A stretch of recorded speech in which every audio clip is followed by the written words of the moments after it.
Very good evening सभी को, नमस्कार। एंड कैसे हैं आप लोग? आशा करता हूं कि सब स्वस्थ होंगे और अपनी पढ़ाई को कंटिन्यू कर रहे होंगे। तो फ्रेंड्स, आप सभी को सर्वप्रथम आज 79th इंडिपेंडेंस डे की सभी को बहुत बहुत शुभकामनाएं और बधाई। ईश्वर से मेरी ये प्रार्थना है कि मेरा देश, हमारा देश प्रगतिशील रहे और जल्दी से डेवलपिंग नेशन से डेवलप्ड नेशन में ये चेंज हो जाए। और जिस तरीके से हमारा देश आगे बढ़ रहा है, मुझे पूरी उम्मीद है कि हम एक दिन ज़रूर इस माइलस्टोन को अचीव करेंगे और हम डेवलप्ड नेशन की लिस्ट में ज़रूर अपना नामांकित करेंगे बहुत जल्दी। तो फ्रेंड्स, आज का जो वीडियो मैं आपके साथ शेयर करने जा रहा हूँ, इसका मेरा बेसिक जो फोकस रहेगा वो रहेगा उत्तराखंड PCSJ पे। ठीक है, बहुत सारे भाई बंधुओं का कॉल आया है, बहनों का कॉल आया है कि सर मात्र 18 दिन 18 नहीं, मात्र 15 डेज़, अगर मैं आज से काउंट करूँ, आज का दिन मैं लेफ्ट कर दूं और कल से मैं काउंटिंग करूं तो 15 डेज इन ऑल बचे हैं। एडमिट कार्ड आशा करता हूं कि आप सभी ने एडमिट कर लिया, डाउनलोड कर लिया होगा। तो अब जो चीज़ 15 डेज में हमें करनी चाहिए, मैं बिल्कुल उस पर आता हूं इधर इधर उधर की बातों से नहीं, सीधे डायरेक्ट अपने टॉपिक पे। तो अब 15 डेज बचे हैं। अब 15 डेज में पढ़ने और याद करने का बहुत कुछ रह नहीं जाता। ठीक है, और ना ही बहुत ज़्यादा आपको लोड लेना चाहिए कि हम ये भी याद कर लें, ये भी याद कर लें। कोई फ़ायदा नहीं है। हड़बड़ी और जल्दबाजी में उठाए गए हर एक कदम आपको एग्ज़ाम से बहुत दूर कर देंगे। ठीक है, तो मैं जो आपके साथ एक छोटी सी टिप्स शेयर करने जा रहा हूँ, अगर आपको उचित लगे तो आप इसको फॉलो करना। यदि आपको उचित नहीं लग रहा है तो आपकी जो स्ट्रेटजी है वो बहुत बेहतर है। ठीक है, तो देखो भाइयों, 15 डेज बचा है, 15 दिन शेष। ठीक है, इसमें हमें करना क्या चाहिए, जो मुझे समझ में आता है कि सही रहेगा, मैं उस पर ही आपसे बात करूंगा। आप सबके पास मल्टीपल चॉइस क्वेश्चंस की बुक होंगी जो कि प्रीवियस ईयर बेस्ड होंगी। ठीक है, अगर आपने, मेरी बात को आप ध्यान से सुनो, जो भी लोग उत्तराखंड का पेपर देने जा रहे हैं उनके लिए, अगर आपने इन 15 डेज में अपनी पूरी दमखम के साथ उत्तराखंड के विगत वर्षों में आए हुए, उत्तराखंड इंक्लूडिंग यूपी, MP, ठीक है, मतलब जो भी आपकी मल्टीपल चॉइस क्वेश्चन में जो आपको एक कंपेंडियम मिल रहा है, एक कलेक्शन मिल रहा है पर सब्जेक्ट का, अगर आपने उसको हर एक टॉपिक को दो दो बार लगा लिया, MCQ की बात कर रहा हूं यहाँ पे मैं, और किसी चीज की बात नहीं कर रहा हूं, क्योंकि जो बहुत लोग नहीं बताते हैं मैं आपको वो बता रहा हूं, और रियलिटी क्या है मैं वो आपको ये बता रहा हूं। प्रीलिमिनरी एग्जाम में मैक्सिमम क्वेश्चन रिपीट होते हैं। ठीक है, गारंटीड रिपीट होते हैं, और उनका जो रेशियो होता है रिपीटिशन का, वो 70% से कम का नहीं होता। गारंटीड है, इस बात की गारंटी है। आप मुझे चीज ये बताओ, इतने सालों से पेपर हो रहा है जुडिशरी का हर स्टेट में, इतने सालों से, ठीक है, कंटिन्यू हो रहा है, और उन्होंने लगभग हर टॉपिक में से क्वेश्चन कवर कर लिए हैं। अब क्वेश्चन वो कहां से बनाएंगे? और उनको जो क्वेश्चन बनाना है वो केवल ऐसे ही नहीं कि गार्बेज उठा के आपके सामने रख दिया, कोई चांस नहीं है। उनको जो क्वेश्चन पूछने हैं वो रेलेवेंट होने चाहिए, और वो हर काइंड के होंगे। वो सेक्शनल होंगे, वो कॉन्सेप्चुअल होंगे, लॉजिकल होंगे। ऐसे क्वेश्चन होंगे जो किताब में आपको नहीं मिलेंगे। मतलब ऐसा क्वेश्चन जो माइंड की आपके पूरी चेकअप कर लेगा कि आपका sense of humour at the time क्या होता है। ये सारे क्वेश्चन का एक कलेक्शन आयोग तैयार करता है। ठीक है, लेकिन इन सब के बावजूद भी 70% वो क्वेश्चन रहते हैं जो एग्जाम में आ चुके हैं। अब मैं यहाँ पे ये नहीं कह रहा हूं कि वो क्वेश्चन वही होंगे जो उत्तराखंड में आ चुके हैं, नहीं, ऐसा कहना बिल्कुल गलत है।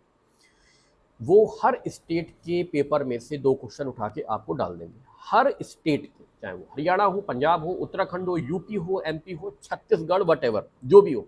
ठीक है, बात समझने की कोशिश करो। तो मेरा आपसे कहने का तात्पर्य यही है कि आपके पास एक ऐसी एमसीक्यू की किताब होनी चाहिए जो कि ऑल ओवर इंडिया को कवर कर ले। मतलब आप अगर उसको सॉल्व करो, आपको Delhi, MP, Haryana etcetera etcetera सारे सवाल आपको मिल जाए रिगार्डिंग सब्जेक्ट। और आप अगर उनको, मेहनत का टाइम तो देखो है, अब आप ये मत बोलना कि तो 15 दिनों में 2 बार कैसे लगा लेंगे, तो वो कैसे लगाओगे, क्या करोगे, वो आपके ऊपर है। लेकिन जो सही है मैं वो आपको बता दे रहा हूं कि भाई ये करना अब इस समय बहुत ही कंपलसरी है। बहुत ज्यादा अब बेयर एक्ट के पीछे मत भागो, बहुत ज्यादा भागने की आवश्यकता नहीं है। जितनी पढ़ाई पढ़नी थी वो पढ़ ली आपने। अब 15 दिनों में 2 काम रह जाते हैं, रिवीजन और एमसीक्यू। इसके सिवा कुछ भी नहीं बचता।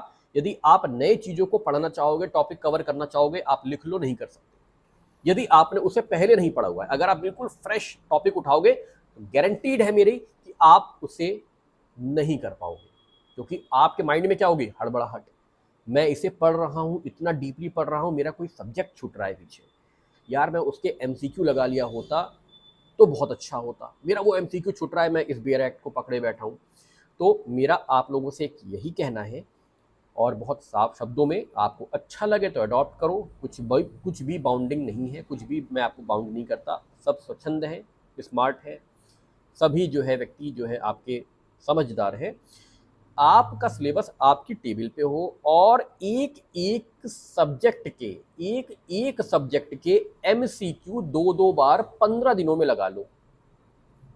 हर सब्जेक्ट के एमसीक्यू 2 बार इन 15 दिनों में लगा लो। यार है कितने बताना। अगर आप ओल्ड लॉज और न्यू लॉज, क्रिमिनल लॉज को अगर आप ले लो, तो मैंने पहले बताया हुआ है आपको कि आपका जो मैक्सिमम फोकस होना चाहिए वो होना चाहिए न्यू क्रिमिनल लॉज के ऊपर। आपको एग्जाम में न्यू क्रिमिनल लॉज के मिलेंगे 90% और ओल्ड के मिलेंगे मात्र 10%। 10% के लिए क्या करना है मैंने बता दिया है, मैं फिर बता देता हूं। 10% के लिए बेयर एक्ट मत उठाना, ओल्ड बिल्कुल मत उठाना, लिख लो। अमेंडमेंट बिल्कुल भी मत पढ़ना, बिल्कुल साफ बोल रहा हूं आपसे। आप ओल्ड क्रिमिनल लॉज के अमेंडमेंट अब बिल्कुल मत पढ़ना। आप ओल्ड क्रिमिनल लॉज को अगर कवर करना चाहते हो तो केवल और केवल एक काम कर सकते हो, ओल्ड क्रिमिनल लॉज की जो भी एमसीक्यू की किताब हो उससे गो थ्रू कर लो एक बार, खटाखट एमसीक्यू लगा डालो उसके, ठीक है। ये ओल्ड क्रिमिनल लॉज आपके निकाल देगा भाइयों। जो 10 अगर 10% भी आ रहा है, वैसे 10% बहुत ज्यादा है, आप देख लेना इस बार उत्तराखंड में आपको न्यू क्रिमिनल लॉज का रेशियो इतना ज्यादा मिलने वाला है, ओल्ड का बहुत ही कम मिलेगा, ठीक है। मैं नंबर नहीं बता रहा हूं, 5 क्वेश्चन 6 क्वेश्चन मैं ये नहीं बता रहा हूं, मैं परसेंटेज पे बता रहा हूं आपको कि मात्र और मात्र अगर मैक्स टू मैक्स आया तो 90% new criminal laws and old criminal laws will going to come only for 10%। 10% से ज्यादा की नहीं आएगी। तो उसके लिए 10% के लिए अब आर्यभट्ट बनने की आवश्यकता नहीं है कि आप एक एक किताबों को लगे पढ़ने, ओल्ड टाइम वेस्ट है, कुछ नहीं होना।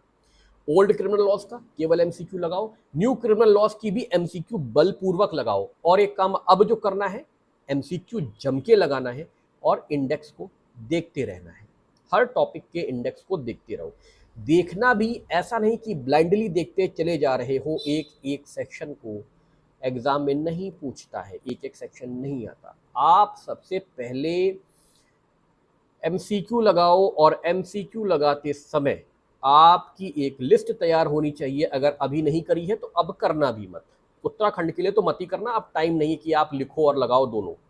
लेकिन तरीका जो मैं ठीक समझता हूं वो होता ये कि जो भी आप एमसीक्यू सॉल्व कर रहे हो, एमसीक्यू सॉल्व करते करते आपको एक अच्छी खासी रिलेवेंट सेक्शन की लिस्ट मिल जाती है, जो कि आपके पेपर्स में बार बार सेक्शन आते हैं। यदि सेक्शन 100, ठीक है, अगर आपसे कल्पेबल होमिसाइड सेक्शन 100 10 बार आ गया है विगत वर्षों में, तो वो रिलेवेंट बहुत ज़्यादा है, 101% रिलेवेंट है। एक A4 साइज पेपर पे सेक्शन और टाइटल डाल दिया और काम खत्म।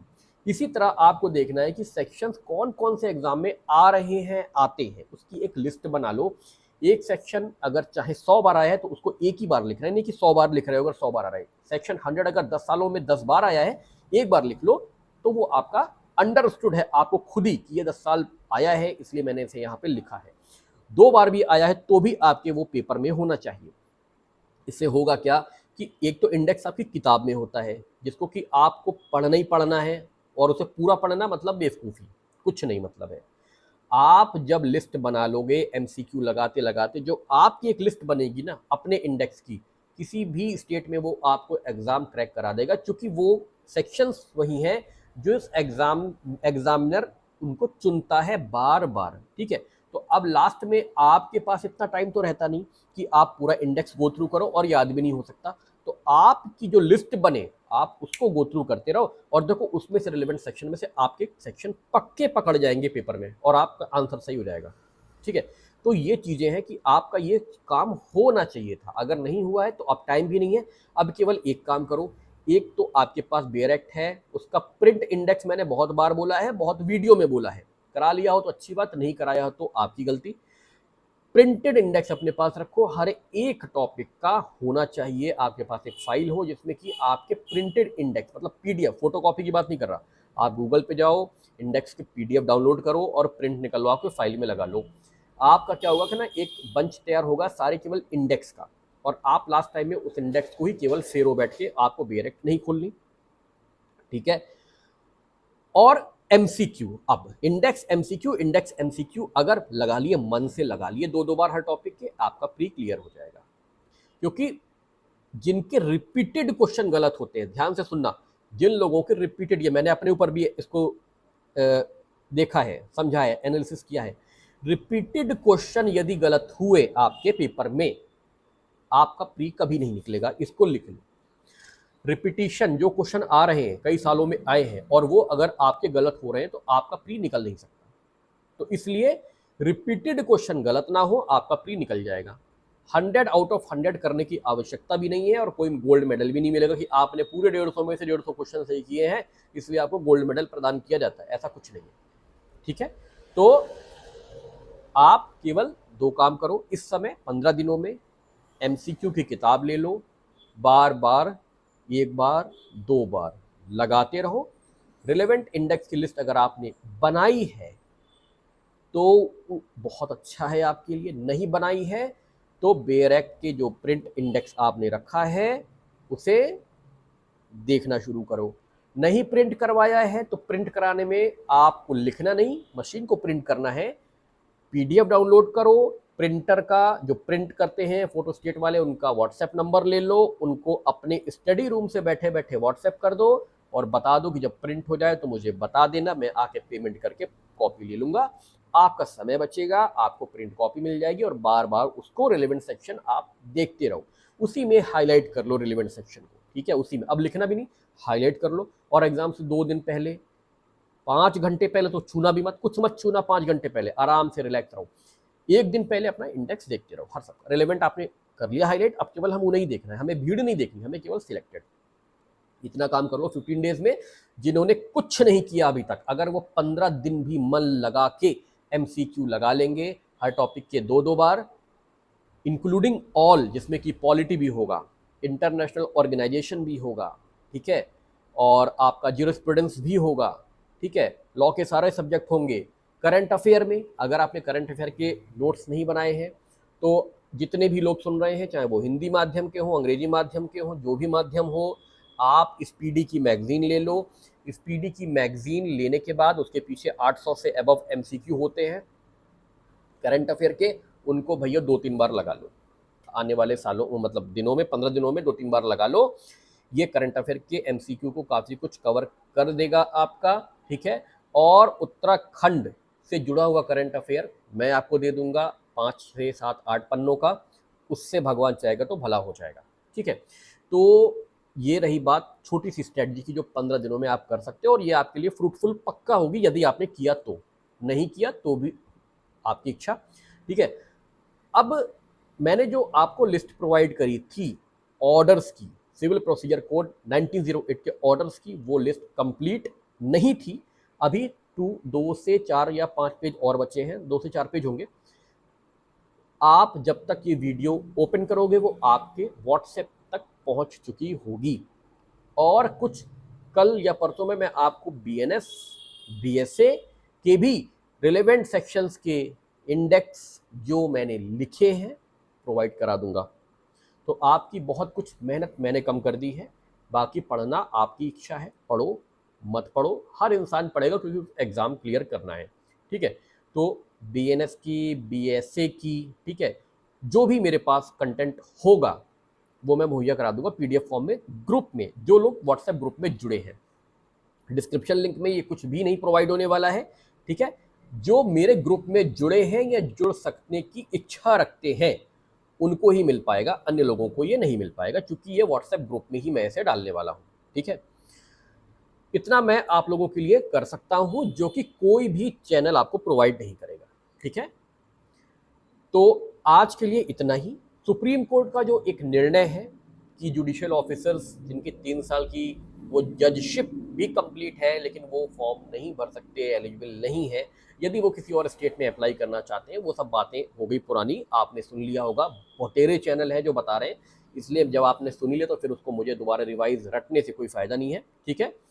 तो इन सब चीज़ों को छोड़कर कि कौन बैठेगा और कौन नहीं, आप अपने ऊपर ध्यान दो कि आपकी 3 साल की प्रैक्टिस, 3 साल का experience from the provisional date of registration, जो रजिस्ट्रेशन की प्रोविजनल डेट है उससे 3 साल का कंप्लीट है। तो दुनिया जाए भाड़ में, हमें मतलब नहीं, हमें पढ़ाई करनी है और क्या हो रहा है क्या नहीं हो रहा है इससे मतलब नहीं है। स्ट्रेटजी क्या थी वो बता दी है। छत्तीसगढ़ में अभी 1 महीने से ऊपर बचा है, उसका भी स्ट्रेटजी 15 से 16 दिन की क्या रहेगी, और अब भी स्ट्रेटजी वही अडॉप्ट करो अभी से, जो उत्तराखंड नहीं दे रहे हैं, जो छत्तीसगढ़ जाने वाले हैं, जो बता दिया है उत्तराखंड वालों के लिए, छत्तीसगढ़ वाले भी उसी में लगे। छत्तीसगढ़ में बहुत ज़्यादा कॉन्सेप्चुअल क्वेश्चन नहीं आते हैं, 5 नंबर की जीके का सवाल उठ रहा है आने का, उसको भी मैं आपको पीडीएफ प्रोवाइड करूंगा, अभी नहीं, टाइम लगेगा लेकिन कर दूंगा। उत्तराखंड के करंट अफेयर्स की वीडियो में आप पीडीएफ में आपको प्रोवाइड कर दूंगा, और उतना अगर 2-3 बार कर लोगे तो सफिशिएंट रहेगा, ठीक है। लास्ट में मैं आप लोगों से यही बोलना चाहता हूं कि जिसको भी ये पीडीएफ चाहिए तो उसको मेरे व्हाट्सएप ग्रुप पर ऐड होना पड़ेगा, उसके बाद ही उसको ये पीडीएफ मिल पाएगी फ्री ऑफ कॉस्ट। मैं किसी से इस बात के पेमेंट नहीं ले रहा हूँ, ठीक है। तो अगर आपको ये जानकारी जो मेरे द्वारा दी गई है, अगर आपको ये सुझाव जो मेरे द्वारा दिया गया है अगर उचित लगे, अच्छा लगे, तो it's a humble request to all of you, motivation के लिए, मेरे मोटिवेशन के लिए ये बहुत आवश्यक है कि आप वीडियो को जरूर शेयर करें, इसे मेरी फीस ही समझ लो आप, इसे जरूर शेयर करें, लाइक और सब्सक्राइब कर दीजिए, मेरे लिए बहुत बेहतर होगा। बाकी जो भी आपके सजेशन, एडवाइस या जो भी आप बताना चाहते हैं मुझे, वो आप कमेंट बॉक्स में कमेंट करके, व्हाट्सएप पर मैसेज करके आप मुझे बता सकते हैं, मैं इसका वेलकम करता हूँ। तो फ्रेंड, जिसको भी मुझसे जुड़ना है वो व्हाट्सएप ग्रुप में मेरे ऐड हो जाए। मेरा जो कॉन्टैक्ट नंबर है वो है 7505757170, ये मेरा कॉन्टैक्ट नंबर है। आप इस कॉन्टैक्ट नंबर पर मुझे मैसेज करेंगे, मैं आपका नाम पूछकर नंबर सेव करूंगा और उसको ग्रुप में ऐड कर दूंगा। जो भी पीडीएफ या रिलेवेंट पीडीएफ रिगार्डिंग सब्जेक्ट्स आपको मिल जाएगी, ठीक है। तो आज के वीडियो के लिए इतना ही, फिर बातों के लिए आपसे मिलूंगा अगली वीडियो में। तब तक के लिए सभी को धन्यवाद, नमस्कार।